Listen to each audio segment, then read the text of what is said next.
नमस्कार. चला आजच्या रेसिपीला आपण सुरुवात करूया. आता आषाढात बरेच तळणाचे पदार्थ केले जातात. त्याच्यातच एक पदार्थ मी तुम्हाला करून दाखवते. ह्याच्यामध्ये मी घरातच आपलं डेसिकेटेड कोकोनट आहे ते तयार करून घेतलं आहे. त्याच्यातच आपण हे अर्धी वाटी रवा टाकूया.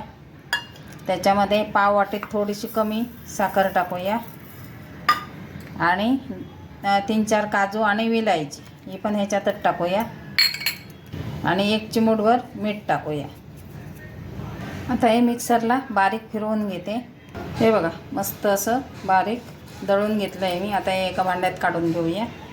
आपला पोहे खायचा चमचा असतो ते 4 चमचे मी तेल घेतलं आहे. आता माझं बॅटर कसं आहे, कमी आहे ना, आपलं सारण जे आहे ते हे आपलं साहित्य आहे ते कमी आहे. आता ह्याला सगळं चोळून घ्यायचं आहे. बघा सगळ्या पिठाला आपलं तेल चोळून झालं आहे.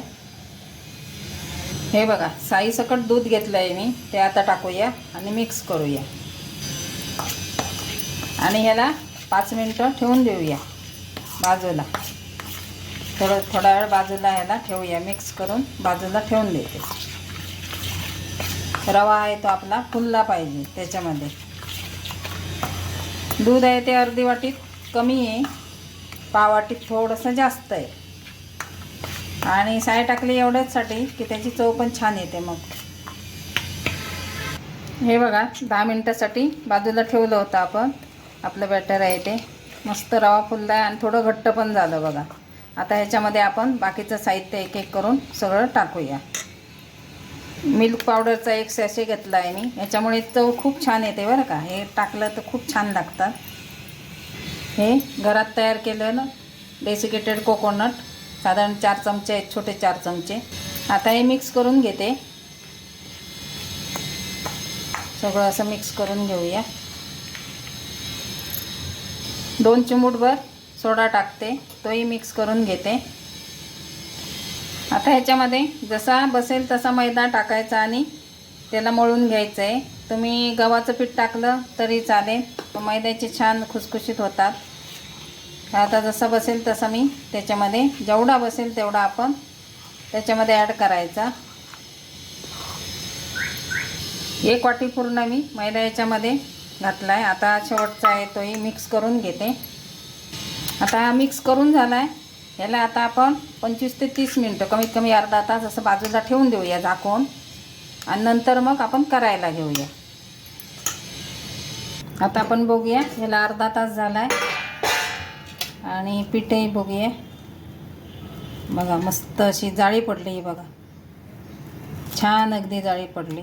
तर आता ह्या चमच्याने मी असं काढून घेणार, म्हणजे आपलं माप आहे ते एकच राहील. तुम्हाला हव्या त्या आकारात तुम्ही हे करू शकता. गोल करा, चपटे करा किंवा लांबट गुलाबजामुन असतात तसं करा. तर मी असं हे चमच्याने घेऊन करणार आहे. थोडासा मी गुलाबजामुनसारखा आकार दिला आहे. असे मी करून घेते सर्व. असं थोडंसं पीठ टाकून बघायचं तेल आपलं बरोबर तापलं आहे का, किंवा आपलं जे आपण बॅटर बनवलं आहे ते बरोबर झालं आहे का. मौन जास्त झालं असेल तर विरघळून जातात. असं झालं म्हणजे आपलं बॅटर बरोबर झालं आहे. आता आपण सोडायला घेऊया. तेल आहे ते जास्त गरम नाही आहे बघा, हळूहळू ते वरती आले पाहिजे. गरम तेलात टाकलं तर वरून जळतात, आतमध्ये कच्चे राहतात. त्यामुळे असं मिडियममध्ये तेल पाहिजे. पहिलं तापून घ्यायचं, मग गॅस कमी करायचा. आणि हे तेल आहे ह्याच्यात गोड पुऱ्या तळलेल्या आहेत आधीच्या, त्यामुळे तुम्हाला असं दिसतंय. ते थोडा वेळ झाला का खालून थोडंसं असं हलवून घ्यायचं.